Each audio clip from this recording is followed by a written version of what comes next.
Nobody on Route 6 expected the quiet man behind the wheel to become the most hated person in town before sunset. By 4 o'clock that Friday, parents were calling him reckless. By 5, the district had suspended him. By evening, strangers online were calling him dangerous, all because he refused to let one little boy get off the bus. For 17 years, Thomas Reed had driven the same yellow route through Millbrook, and in all that time he had learned something most adults never did.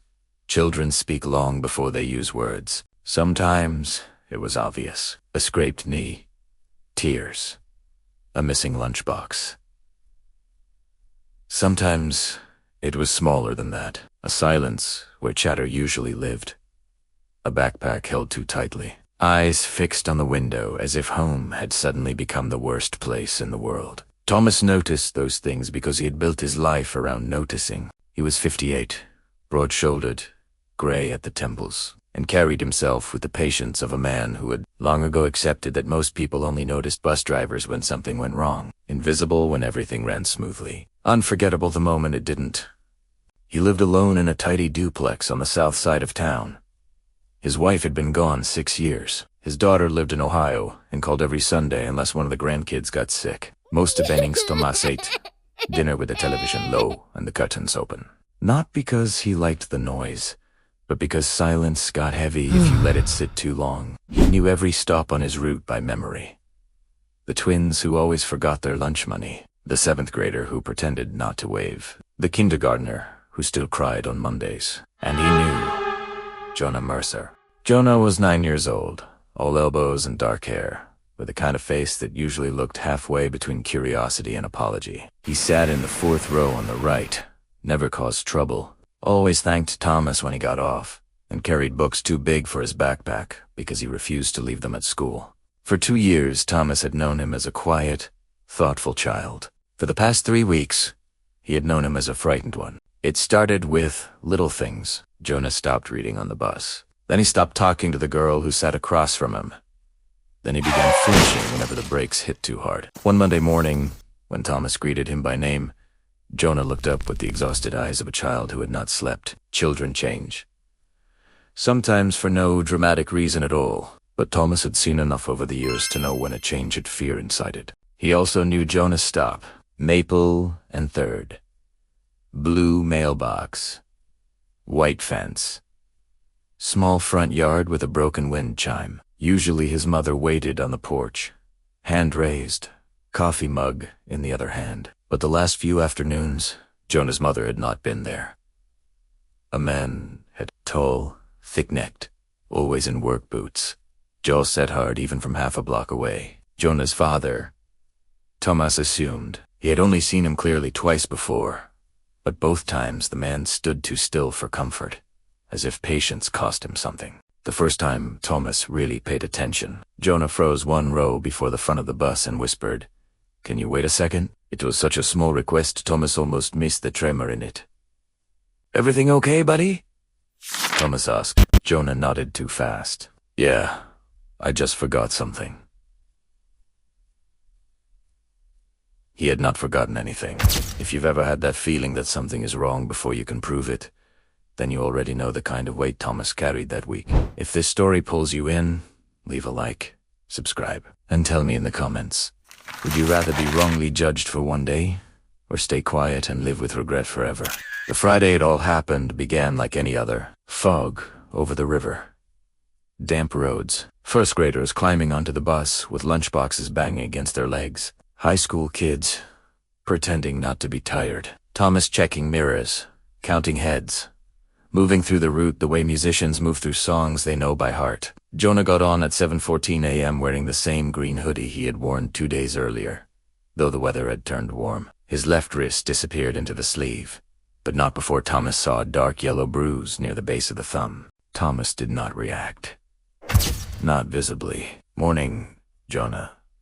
The boy gave the smallest nod and sat down without looking at anyone. At school drop-off, Thomas watched him step off the bus, like a child carrying glass inside his chest. He told himself he would speak to the counselor if the same look was still there that afternoon. He told himself he was not a detective, not a social worker, not police, just a bus driver. But conscience never cared what a job description said. At 3:18 p.m., Jonah boarded again. He moved slower than usual. A girl from 5th grade slid over to make room, and he thanked her in a voice so faint Thomas barely heard it. When the bus pulled away, the usual chaos of the afternoon route rose around him, but Jonah said nothing. At 3:31, while Thomas waited at a long red light on Lincoln Avenue, he checked the mirror again. Jonah was staring down at his hands. Not fidgeting, not bored.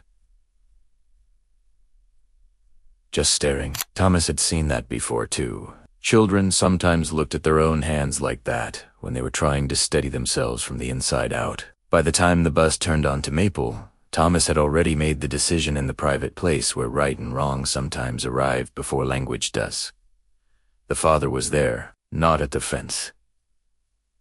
This time, at the curb. He stood too close to the street, arms folded, eyes fixed on the bus before it had fully stopped. Even from the driver's seat, Thomas could see the sharp agitation in his posture. He looked less like someone waiting for a child and more like someone waiting for a fight. Thomas opened the door halfway, then looked in the mirror. "Jonah," he said.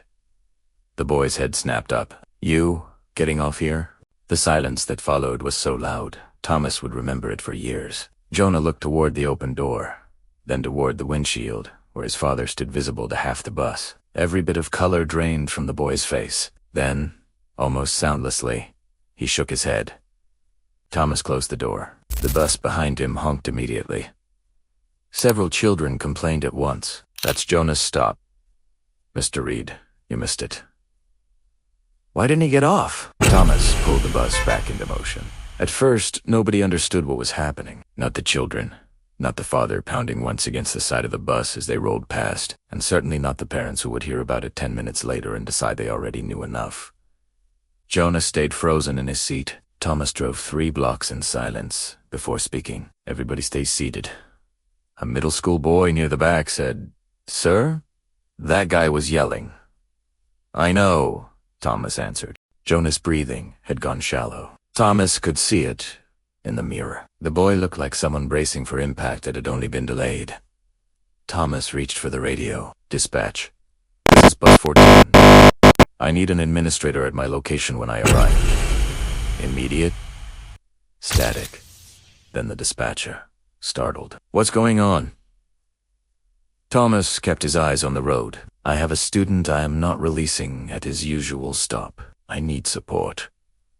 That was the sentence that would later be repeated without context by every angry adult in the district.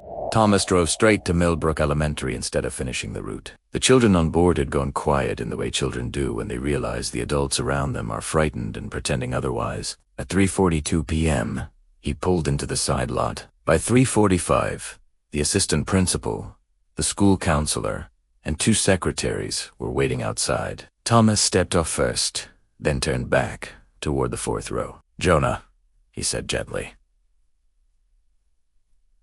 "Can you come with me?" The boy did not move. The counselor, Miss Alvarez, climbed the steps slowly and knelt beside the seat. She did not touch him. "Hey, sweetheart, you're safe. Can you come inside with me?" At the word safe, Jonah began to cry. Not loudly, not dramatically. Just with the silent collapse of a child who had been holding too much together for too long. Everything after that moved fast. Ms. Alvarez led Jonah inside. Thomas gave a statement in the front office. The other children were handed off late to anxious parents, and before 4:30, Jonah's father had arrived at the school shouting that a bus driver had kidnapped his son. Once anger enters a school building, it multiplies faster than truth. By 6 that evening, 3 parents had posted about the dangerous driver. By 7, somebody on a local group page wrote that Thomas Reed had locked a child on a bus against his will. By 8, a district administrator told Thomas not to come in Monday until everything was reviewed. That was the polite version. The less polite version came Saturday morning in a meeting at the district office. Thomas sat across from Superintendent Vance, Director of Transportation Helen Price, and a legal advisor with folded hands and a face like wet cement. Vance spoke first. "You understand the seriousness of what happened?" Thomas kept his voice steady. "I do." "Then why?" Vance asked. "Did you refuse to release a child to his legal guardian?" Thomas looked at each of them in turn, because the child was terrified. Helen Price inhaled. "That is not your determination to make." "No," Thomas said, "but seeing fear is." The legal advisor finally looked up. "Did the child tell you he was in danger?" "No." "Did you witness abuse?" "No." "Then you acted on instinct." Thomas did not answer right away. Yes, he had acted on instinct, but instinct built from 17 years of watching children tell the truth with their shoulders, their eyes, their silence, and the way they stepped off a bus when home felt safe or didn't. "I acted," he said at last, "because if I had opened that door and something happened to him, I would have known I ignored what was right in front of me." Vance leaned back in his chair like a man already tired of moral inconvenience. "Until the district completes its review, you are suspended." There it was. Not investigation first. Punishment first. Thomas nodded once. The local news picked up the story by Saturday afternoon. Nothing explosive.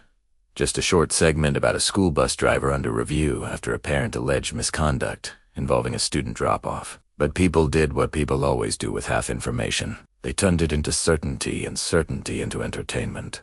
By Sunday, strangers had written that Thomas was unstable, controlling, maybe worse. One mother commented that she had never liked the way he watched the kids in the mirror.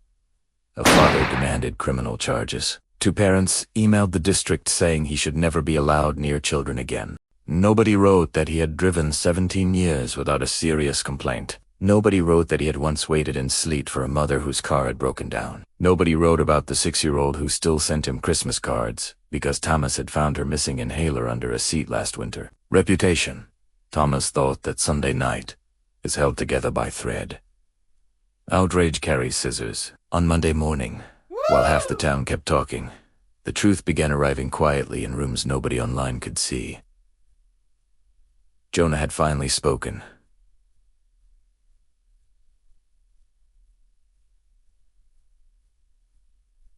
Not all at once. Not netly, but enoje. Enough for Ms. Alvarez. Enough for Child Protective Services. Enough for a pediatric nurse to document the bruise on his wrist, older marks on his ribs, and the pattern fear had etched into his body. Enough for detectives to visit the house on Maple and 3rd before dark. Enough for Jonah's father to be taken away in handcuffs while neighbors stood behind curtains pretending they had never heard raised voices through those walls. The next morning, the same district office that had suspended Thomas called him at 8:12 a.m. Mr. Reed, Superintendent Vance said, suddenly formal in a different way. "New information has come to light." Thomas stood in his kitchen staring at the coffee maker. "I imagine it has." Vance cleared his throat. "The district would like you to return immediately, pending formal reinstatement." Thomas said nothing. Then Vance added the part that told him everything, "and we would appreciate your discretion."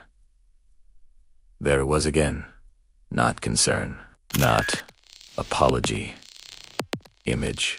Thomas arrived at the district office at 10. This time the legal advisor was not there. This time Helen Price would not meet his eyes. This time Vance sounded like a man trying to cross broken glass he had scattered himself. "We acted with limited information," he said. Thomas looked at him for a long moment. "No, you acted with public pressure." Nobody corrected him. Vance offered him full reinstatement, back pay, and a statement praising his commitment to student welfare. He suggested the district would be happy to move forward together. Thomas almost laughed. Move forward together, as if they had stood beside him instead of stepping back to see whether the crowd would throw stones first. "I'll finish the year," he said finally. "For the kids." That was all he gave them. When he returned to bus 14 on Wednesday afternoon, some of the children clapped. Not all of them. Not the 8th graders too determined to look bored, or the ones too young to understand why adults changed their tone so quickly. But Enoch, a 3rd grade girl near the front, handed him a folded note before sitting down. Inside, in crooked pencil letters, it said, "I'm glad you came back." He had to blink twice before putting the note in his pocket. Public opinion, however, did not correct itself as quickly as official facts. Some parents apologized. Some went silent. Some pretended they had supported him all along, and some did what people always do when shame scares them. They found a new way to blame the person who had been right. He still overstepped. He got lucky. This could have gone badly. Thomas heard those things and let them pass through him. There was no point arguing with people who feared being revealed more than they valued truth. 2 weeks later, the school board invited him to a meeting to recognize his extraordinary judgment.